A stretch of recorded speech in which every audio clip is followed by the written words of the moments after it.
بەڵام محموخانی دزڵی بەهاداوێتە کە لەڕووی دووریەوە هەمان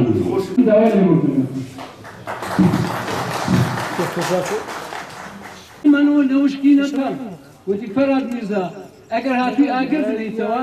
یەکەم کەس خۆت بە 1960 دێ بۆسنە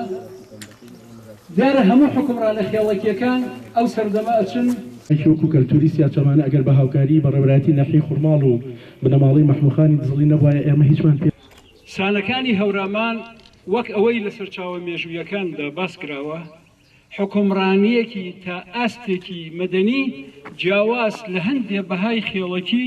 لە سنووری دەسەڵاتی خۆیان کردویانە هەمیشە لەگەڵ خەڵکەکە ژیاون هەمیشە بەدەم مەعانات و ناخۆشیەکانی خەڵکەوە بوون و بەشداری خۆشیەکانیشیان کردوون ئەگەر ئێمە بگەڕێنەوە بۆ کتێبەکان بۆ سەرچاوە مێژوویەکان لە خۆمانەوە قسانە ناکەین بەڕاستی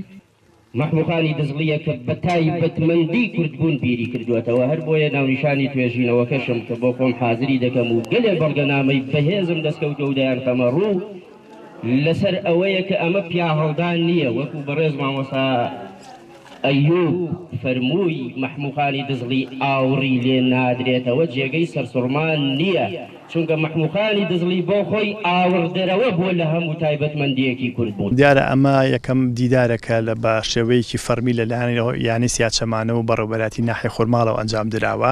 پێشتر لەم جۆرە دیدار و کۆبوونەوانە و کۆڕانە و یا بەسەرکردنەوەی یەکێک لە دەگمەنترین سەرکردەکانی کورد کە میر محمودخانی دزڵیە نەکراوە ئەمڕۆ جێی دەستخۆشیە کە لێرەیە کۆبووینەتەوە بۆ هەموو ئەوانەی کە ئامادە بوون ئەوە زیاتر پەیوەندی بە وەزارەتی ڕۆشنبیری و بە حکوومەتی هەرێمی کوردستانەوە پێویستە بەرنامەیەکی تایبەتی هەبێت بۆ هەموو ئەو کەسایەتیانەی کە شۆڕشیان کردو لە پێناوی شۆڕشدا سەری نەوازشیان ناوەتەوە و تا ئێستاش ئاوری جدیان لێ نەیراوەتەوە بۆیە من وەکو خۆم هەموو کاتێک پێم خۆشە ئەمە لە حاڵەتی بنەماڵەیی و حیزبی و کەسی بچێتە دەرەوە بەڵکو وەزارەتی ڕۆشنبیری حکوومەتی هەرێم لەمە دووە ئاورێک لەو کەسایەتیانە باتەوە کە نمونەی محموخان یەکێکیانە لەو نمونانە کەسایەتی زۆرمان هەیە کە گومنا و سەربازی ورن لە کوردستانە لەم مەراسیمە ڕێکخراوی کەلتوری سیاچەمانە بە هاوکاری بە ڕێبەرایەتی ناحیەی خوڕماڵ و بە هاوکاری بنەماڵەی میر محموخانی دزڵی ڕێکخراوە پێمان باش بوو لەسەر مەزارەکەی بێ بۆی ئەگەرەوەی محموخانی دزڵی نەناسیوە بیناسێت ئەوەی کە شوێنەکەی نازانێت بزانێت و ئاشناکەین بەنەوەی نوێ و بە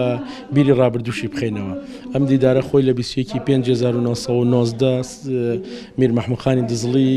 سەرۆکایەتی لەشکرێکی کرد هەورامی لێرەوە بردی بۆ ئازادکردنی شاری سلێمانی بۆ هاوکاری مەلک محموودی سلێمانی بەڵام